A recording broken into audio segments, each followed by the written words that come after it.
यह है कनाडा से डिपोर्ट होकर अपने वतन वापस आने वाली एक शादीशुदा लड़की, जिसने वतन आते ही अपने बॉयफ्रेंड से मिलकर अपने शोहर को खत्म कर दिया। वजह क्या बनी? लड़की कौन थी? बॉयफ्रेंड के साथ मिलकर इसने क्या किया? अब इनका क्या अंजाम है? इसके साथ साथ मैं आपको यह भी बताऊंगा कि एक और इंडियन लड़की जो कि एक इंडियन रेस्टोरेंट में काम करती थी, उसके मालिक ने उसको क्या ऐसी डिमांड्स रखी कि लड़की ना तो वो रेस्टोरेंट छोड़ सकती है और ना ही किसी को कुछ बता सकती है। ये वीडियो थोड़ी सी उन पेरेंट्स के लिए है या उन लोगों के लिए है जिनकी अकेली लड़कियां बेचारी, या शादीशुदा अफराद के लिए जो अपनी बेगमात को अकेले बाहर भेज देते हैं। वहां पर सारे लोग एक जैसे नहीं होते, ज्यादा तादाद अच्छे लोगों की है, लेकिन कुछ ऐसे लोग हैं जो कि इंतहाई जालिम हैं, जो कि मजबूरियों का फायदा उठाते हैं।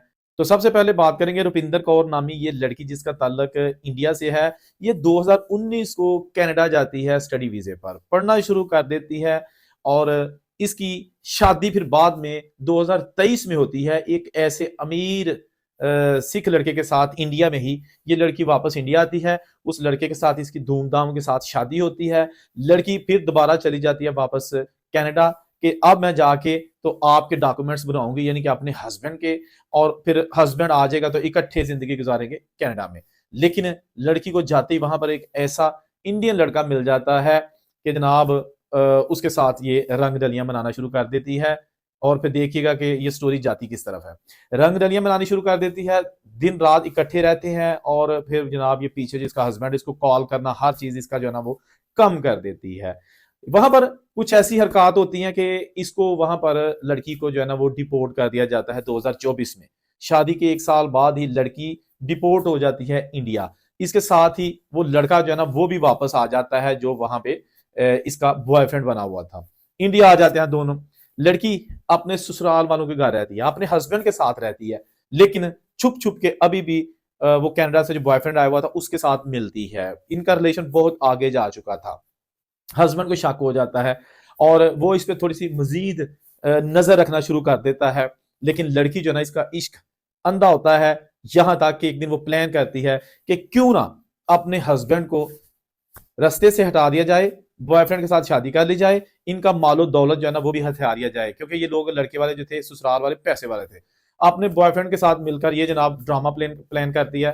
28 नवंबर 2025 की रात 11 बजे दरवाजा नॉक होता है, इसका हस्बैंड दरवाजा खोलता है। बाकी घर वाले जो है ना वो इस वक्त इस लड़के के जो पेरेंट्स है इस वक्त कनाडा में मौजूद है, क्योंकि इस लड़के की जो एक सिस्टर वो परमानेंट रेजिडेंट है कनाडा की, तो इसके पेरेंट्स जो है ना वो यानी कि लड़की के ससुर और सास कनाडा में मौजूद है, और ये लड़का जो है ना अकेला अपनी बेगम के साथ घर में रह रहा था।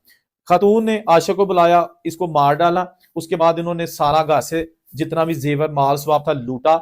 लड़के को किसी तरीके से छत पर ले जाया गया, और उसके बाद जो बॉयफ्रेंड था वो अपने साथियों समेत निकल गया। रफू चक्कर हो गया सारा पैसा लेके। लड़की ने शोर में जाना शुरू कर दिया कि जी मेरे घर डाकू आ गए, मेरे हस्बैंड को मार दिया। लोग इकट्ठे हो गए, पुलिस आई, वहां के जो डीएसपी हैं, इस तरह का केस हो ना पाकिस्तान इंडिया या बाहर के मुल्क है, सबसे पहला जो शक जाता है ना वो अपने घर वालों पे जाता है, खासतौर पर बीवी पर जाता है। अगर हस्बैंड को कुछ होता है तो वो गलत भी हो सकता है, लेकिन शक जो है ना वो किया जाता है। पुलिस ने 24 घंटे के अंदर अंदर पता लगा लिया कि सारा डाकुओं का किया कुछ नहीं है, ये इसकी बीवी का किया हुआ है। बीवी ने मान गई, मोबाइल से चैट बरामद हो गई, बहुत सारे एविडेंस मिल गए, और एक जवान पुत्र, एक मां दा लाडला जिन्हें पाल के वड्डा किया, ਇਹੋ ਜਿਹੀ ਚੜੇਲ ਖਤੂਨ ਨੇ ਆਪਣੇ ਇਸ਼ਕ ਦੀ ਜਿਹੜਾ ਨਾ ਉਹ ਕੀ ਕਹਿੰਦੇ ਨੇ ਪਿੰਗਾ ਝੂਲਦਿਆਂ ਆ ਉਹਨੂੰ ਮਾਰ ਦਿੱਤਾ। ਬਈ ਤੂੰ ਨਹੀਂ ਰਹਿਣਾ ਉਹਦੇ ਨਾਲ, ਨਾ ਬਸ ਤਲਾਕ ਲੈ ਲੈ, ਤੈਨੂੰ ਕਿਹੜੀ ਐਡੀ ਬਿਮਾਰੀ ਹੈ ਕਿ ਤੂੰ ਇਹ ਰਿਸ਼ਤਾ ਵੀ ਰੱਖਣ ਨਹੀਂ ਹੈ, ਤੂੰ ਆਪਣੀਆਂ ਇਸ਼ਕ ਵੀ ਲੜਾ ਰਹੀ ਹੈ ਤੇ ਤੂੰ ਜਨਾਬ ਲੋਕਾਂ ਨੂੰ ਧੋਖਾ ਵੀ ਦੇ ਰਹੀ ਹੈ। ਨੱਠ ਜਾ ਆਪਣੇ ਆਸ਼ਿਕ ਦੇ ਨਾਲ, ਇਹਨੂੰ ਤੇ ਨਾ ਮਾਰ। ਬਈ ਇਹਨੂੰ ਤੇ ਨਾ ਮਾਰ ਜਿਹੜਾ ਕਿਸੇ ਮਾਂ ਦਾ ਜੰਮਿਆ ਪੁੱਤਰ ਏ ਹੈ। ਤੂੰ ਕਰ ਕੀ ਬੈਠੀ ਹੈ? ਕਿੰਨਾ ਜ਼ੁਲਮ ਹੁੰਦਾ ਹੈ। ਵੇਖੋ ਤੁਸੀਂ ਇਹੋ ਜਿਹੀਆਂ ਜਿਹੜੀਆਂ ਹਰਕਤਾਂ ਕਰਦੀਆਂ ਕੁਝ ਖਵਾਤੀਨ, ਮੇਰਾ ਖਿਆਲ ਹੈ ਕਿ ਇਹਨਾਂ ਨੂੰ ਸਰੇਆਮ फांसी देनी चाहिए है। ਜਿਹੜੇ ਕਿਸੇ ਦੇ मजबूरियां का फायदा उठा के नाजायज जो ना नाहक किसी का वो मर्डर करते हैं। बहरहाल अब ये लड़की जो है ना पुलिस की हिरासत में है, इस पर बहुत ज्यादा कत्ल के मुकदमात वगैरह जो दर्ज हो चुके हैं। जो इसका बॉयफ्रेंड था वो इसका सारा माल स्वाब लेके गायब हो चुका है, और ये जो इसका हस्बैंड था वो दुनिया छोड़ चुका है। घर में जो इसकी सिस्टर थी लड़के की यानी नंद, वो ऑलरेडी कनाडा में रहती है, और जो ये इसका हस्बैंड था, मतलब सॉरी इसका जो बाप था लड़के का, लड़की की माँ, वो भी कनाडा में। होता यह है कि इस तरह के जो केसेस सामने आते हैं ना वो बहुत कम केसेस होते हैं ऐसे सामने आते हैं, लेकिन जब आते हैं ना तो इतना सोशल मीडिया पर उनका प्रचार किया जाता है सिर्फ इसलिए कि एक तो करतूत दिखाने होते हैं ऐसी खवातीन के जिनको शादी होने के बाद भी इश्क की आग जो है ना वो तंग कर रही होती है और वो अपने घर को ही बर्बाद कर लेती है। दूसरा, जो लोग अपनी बेगमात को अकेला बाहर भेज देते हैं, बहुत सारे ऐसे वाकयात हैं कि वहां जाके बेगमात आंखें बदल लेती हैं। मैंने थोड़े दिन पहले भी एक स्टोरी बनाई थी, वो भी कनाडा की थी, कि पाकिस्तान की एक फैमिली का लड़का था। उसने सोचा कि मैं अपनी बेगम को ना, मेरी पढ़ी लिखी बेगम है, तो मैं इसको स्टडी वीजे पर कनाडा भिजवाता हूँ और उसके बाद ये मुझे वहां बुला लेगी। उसने जनाब जितनी भी जमा पूंजी थी, लड़की को आइट्स हर चीज उसके डॉक्यूमेंटेशन जो है ना कंप्लीट करके लड़की को जनाब भेज दिया कनाडा। वहां जाते ही उसने पहले तो रूटीन के साथ घर वालों से बात करनी, ससुराल वालों से बात करनी, लेकिन जल्द ही उसका माइंड चेंज हो गया। वहां पर उसको एक पक्का आदमी मिला जो वहां का नेशनल था, खूबसूरत जवान था, तलाक याफ्ता था। तो लड़की ने उसके साथ अफेयर बना लिया और फिर आहिस्ता आहिस्ता निकाह पे निकाह, तलाक भी नहीं लिया आपने उसके, और वहां पर शादी कर ली। पहले तो बगैर शादी के रहती रही, फिर जब कुछ लोगों को पता चल गया, उसके दोस्तों को लड़की के, कि ये तो इस तरह है, तो उसने फिर शादी कर ली और अब वो कनाडा में रहती है। उसका हस्बैंड जो है ना, उसने बड़ी कोशिश की कि किसी तरीके से उसके साथ राब्ता हो जाए। जब राब्ता हुआ तो हस्बैंड हाथ मलता रह गया, लड़की जड़ी है ना वो सारा वीजा लगा के रफू चक्कर हो गई। इस तरह की एग्जाम्पल्स आपने अक्सर सुनी होंगी। बहुत केयरफुल रहने की जरूरत है, बड़ी एहतियात की जरूरत है। ये वीडियोस किसी का तमस्खर उड़ाने के लिए नहीं होती, किसी की इज्जत उछालने के लिए नहीं होती, बल्कि ये एक आप ये कह सकते हैं सबक सबक अमोज कहानी के तौर पर पेश की जाती हैं कि खुदा के लिए आंखें दो नहीं चार करके रखें और अपने हालात, अपने वाकयात पर मुकम्मल नजर रखें। दूसरी वीडियो यूके से एक इंडियन लड़की जिसकी मुझे उसने डिटेल बताई कि जी मैं एक इंडियन रेस्टोरेंट में काम करती थी, तो आप बेशक पाकिस्तानी, लेकिन मेरी भी व्लॉग बनाए, इसमें बहुत सारी ऐसी पाकिस्तानी लड़कियां मैं जो यहाँ पे काम करती हूँ उनके साथ भी यही हो रहा है। मैंने कहा क्या? तो उसने कहा कि हम एक पाकिस्तानी रेस्टोरेंट पे काम करती हैं लंदन में, और मैंने उस बंदे सॉरी इंडियन रेस्टोरेंट पे काम करती हैं, तो उस बंदे को मैंने कहा कि मैं जॉब छोड़ना चाहती हूँ, मैं ये जॉब नहीं करना चाहती क्योंकि मुझे एक और अच्छी जॉब मिल गई है।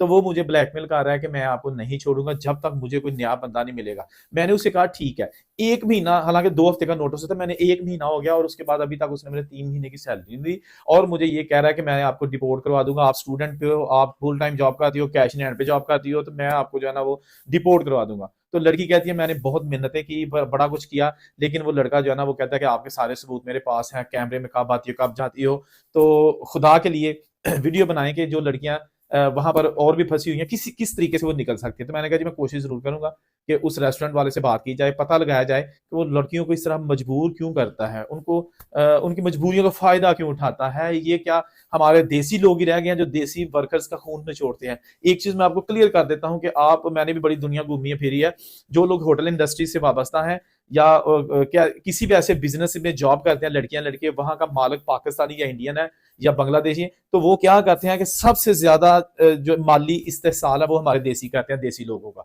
सबसे थोड़ी तनख्वाह इनके रेस्टोरेंट में होती है। गोरे के रेस्टोरेंट में आप बर्तन वॉश करते हैं तो वो आपको कुछ और सैलरी देगा। आप अगर पाकिस्तानी इंडियन रेस्टोरेंट में बर्तन वॉश करने के सबसे जो मामूली जॉब होती है वो करेंगे तो वो उनकी सैलरी बिल्कुल थोड़ी होगी और उसमें भी ब्लैकमेलिंग होगी, कभी दे दिए पैसे कभी ना दिए, कभी कहा चल ना जा, नहीं तेरे जॉब या नहीं पैसे भी है नहीं। यार कित्थे ਅਸੀਂ ਜਾ ਰਹੇ ਹਾਂ, ਕਿੱਥੇ ਪੈਸਾ ਲੈ ਕੇ ਜਾਣਾ, ਇਹ ਨਹੀਂ ਸਮਝ ਆ ਰਹੀ। ਕਿਉਂ ਅਸੀਂ ਬੱਚੀਆਂ ਦਾ ਹੱਕ ਖਾਂਦੇ ਆ ਜਿਹੜੀਆਂ ਉੱਥੇ ਜਾਂਦੀਆਂ ਨੇ ਆਪਣੇ ਮਾਪਿਓ ਦੀ ਸਾਰੀ जमा पूंजी लेके तो पढ़न जाती ने, फिर वो जॉब भी करती हैं और ऐसे दरिंदों के हत्थे चढ़ जाती है तो जो उनका खून पीते हैं, अपनी इनकी औलादें जो इनके हाथ से निकल चुकी होती हैं। ये जो इस तरह के लोगों पे जुल्म करते हैं ना बाहर बिजनेसमैन, अपनी इनकी ना बेगम इनके हाथ में होती है, ना कंट्रोल में होती है, ना इनकी औलाद इनके हाथ और कंट्रोल में होती है, लेकिन ये जनाब अपनी कवर जी है ना गुनाह वना पर दिन रात एक कार छड़ते हैं। बड़ी कोशिश की जाती है कि ऐसी वीडियो जो है ना वो बनाएं और पर्दा रखा जाए ऐसे लोगों का, चले इनकी कम से कम माशरे में इज्जत अगर बनी है तो वो रहे, लेकिन दिल कहता है कि इनको बेनकाब किया जाए, इनकी तस्वीरें, इनके रेस्टोरेंट के नाम बताए जाए, पता चल सके कि दरिंदे कौन है। और बाहर के मुल्क में जो मजबूर लोग, नए लोग जाते हैं जिनके पास डॉक्यूमेंट्स नहीं होते या उनके पास कुछ भी प्रॉब्लम्स होती हैं, उनकी मजबूरियों का फायदा उठाने वाले कौन है, अच्छे लोग कौन है। सारे लोग एक जैसे नहीं है, majority of them are good people, लेकिन थोड़े ऐसे हैं कि जो सारे मुआशरे को गंदा कर देते हैं। आपके पास भी अगर इस तरह का कोई जुल्म कर रहा है, कोई स्टोरी है, कोई कहानी है, कोई चीज मेरे से शेयर करना चाहते हैं, जरूर रब्ता कीजिएगा। डिस्क्रिप्शन में मेरा ईमेल नंबर मौजूद है। जहां नहीं खुश है और उसे गुजार दीजिए। अल्लाह हाफिज़।